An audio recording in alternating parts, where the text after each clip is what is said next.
प्रिय श्रद्धालुओं, जय श्री कृष्ण, जय श्री राम, जय श्री राधे राधे, जय श्री महाकाल। इस प्रवचन में आपको श्रवण कराएंगे सुबाहु द्वारा भगवती दुर्गा से सदा काशी में रहने का वरदान मांगना तथा देवी का वरदान देना, सुदर्शन द्वारा देवी की स्तुति तथा देवी का उसे अयोध्या जाकर राज्य करने का आदेश देना, राजाओं का सुदर्शन से अनुमति लेकर अपने अपने राज्य का प्रस्थान। व्यास जी बोले, हे राजन, जन्मेजय उन भगवती का वचन सुनकर निर्श्रेष्ठ सुबाहु ने भक्ति से युक्त यह बात कही। सुबाहु बोले, हे माता, एक और देवलोक तथा समस्त भूमंडल का राज्य और दूसरी ओर आपका दर्शन, ये दोनों तुल्य कभी नहीं हो सकते। आपके दर्शन से बढ़कर समस्त लोकी में कोई भी वस्तु नहीं है। मैं आपके दर्शन से ही कृतकृत हो गया। हे मात, मैं तो यही अभीष्ट वर मांगना चाहता हूँ कि आपको स्थिर तथा अखंड भक्ति मेरे हृदय में बनी रहे और आप मेरी नगरी काशी में सदा निवास करें। आप शक्ति स्वरूपा होकर दुर्गा देवी के नाम से काशी में विराजमान रहें और सर्वदा नगर की रक्षा करती रहें। ये कृपा दे, जब तक भूलोक में काशी नगरी सुप्रतिष्ठित होकर विद्यमान रहे तब तक आप यहाँ विराजमान रहें, यही वरदान दें। इस प्रकार राज्य सुबाहु के सम्यक प्रार्थना करने पर दुर्गति नाशनी भगवती दुर्गा अपने समक्ष खड़े राजा सुबाहु से कहने लगी, हे राजन, जब तक यह पृथ्वी रहेगी तब तक सभी लोगों की रक्षा के लिए मैं निरंतर इस मुक्ति रूपी काशी में निवास करूंगी।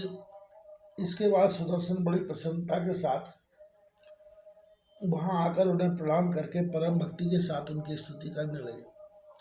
अहो कृपा के कथयाम हम किम त्रात सत्या किल भक्तिहीना भक्तानुकंपी शकलो जनो अस्ति विमुक्त कीर्बनमृतम त्रिव त्वदेव सर्वं सृजसि प्रपंचम सुतम मया पालयति स्वसृष्टम त्वमसि सहान परे च काले नाचा ते चित्रम मम रक्षणम वै।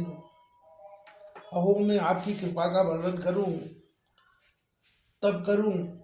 आपने अपने एक अभक्त की रक्षा कर ली। अपने भक्तों पर तो सभी अनुकंपा करते हैं, किंतु भक्ति होना प्राणियों की भी रक्षा करने का व्रत आपने ही तो रखा है। मैंने यह शास्त्र सुना है कि आप ही विश्व के प्रपंचों की सृष्टि करती है, उनकी रक्षा करती है और अंत में संहार करके उद्रस्त कर लेती है। ऐसी स्थिति में जो आपने मेरी रक्षा की है वह विस्मय की बात है।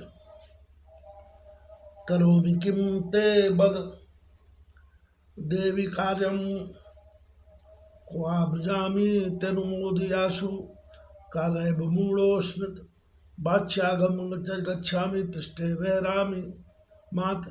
हे देवी, अब यह बताइए कि आपका कौन सा कार्य करूं और कहाँ जाऊं। मुझे शीघ्र अनुमति दीजिए। मैं इस समय किन कर्तव्य विमूढ़ हो रहा हूं। माता, मेरा जाना, ठहरना और विहार करना आपकी आज्ञा पर निर्भर करता है। ऐसा कहते हुए सुदर्शन से भगवती ने दयापूर्वक कहा, हे महावात, अब तुम अयोध्या राजाओं और अपने कुल की मर्यादा के अनुसार राज्य करो। तुम सदा मेरा स्मरण तथा पूजन करते रहना और मैं तुम्हारे राज्य का सर्वथा कल्याण करती रहूँगी। अष्टमी, चतुर्दशी और विशेष करके 9 तिथि को विधि विधान से मेरा पूजा अवश्य करते रहना और अपने नगर में मेरी प्रतिमा स्थापित करना और प्रियत्न के साथ भक्ति पूर्वक तीनों समय मेरा पूजन करते रहना। हे महाराज, चैत्र, आश्विन, आषाढ़ तथा माघ मास में नवरात्रि के अवसर पर मेरा महोत्सव मनाना चाहिए और विरोध रूप से मेरी महापूजा करनी चाहिए। राजा सुदर्शन की स्तुति तथा प्रणाम करने के अंतर ऐसा कहकर दुर्गति नाशनी भगवती दुर्गा अंतर ध्यान देखकर वहां उपस्थित सभी राजाओं ने आकर सुदर्शन को प्रणाम करके कहा, हे महाभूते, आप सर्वज्ञ, अतएव हम आपसे पूछ रहे हैं कि ये शक्ति कौन है, कहाँ से उत्पन्न हुई।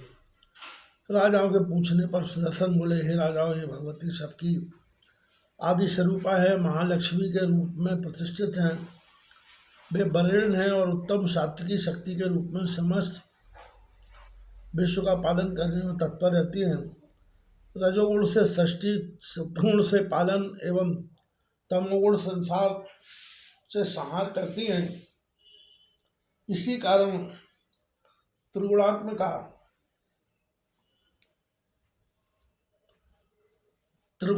कही गई है। ब्रह्म आदि सभी देवताओं को की भी आदि कारण है।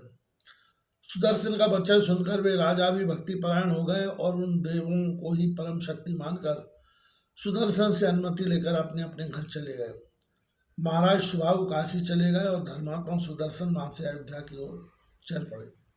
राजा शत्रुजित युद्ध में मारा गया और सुदर्शन विजयी हुए। यह सुनकर मंत्री लोग प्रेम से प्रफुल्लित हो उठे और राजा सुदर्शन के आगमन का समाचार सुनकर साकेत के निवासी विविध प्रकार उपहार लेकर उनके सम्मुख उपस्थित हुए। महाराज दुर्वसंधि के पुत्र दर्शन के राजा के रूप में जानकर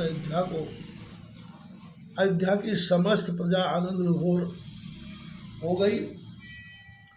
अपनी स्त्री के साथ अयोध्या पहुंचकर सब लोगों का सम्मान करके राजा सुदर्शन राजभवन गए। उस समय बंदीजन उनकी स्तुति कर रहे थे, मंत्रीगण वंदन कर रहे थे और कन्याएं उनके ऊपर लाजा धन का लावा तथा पुष्प बिखेर रही थी।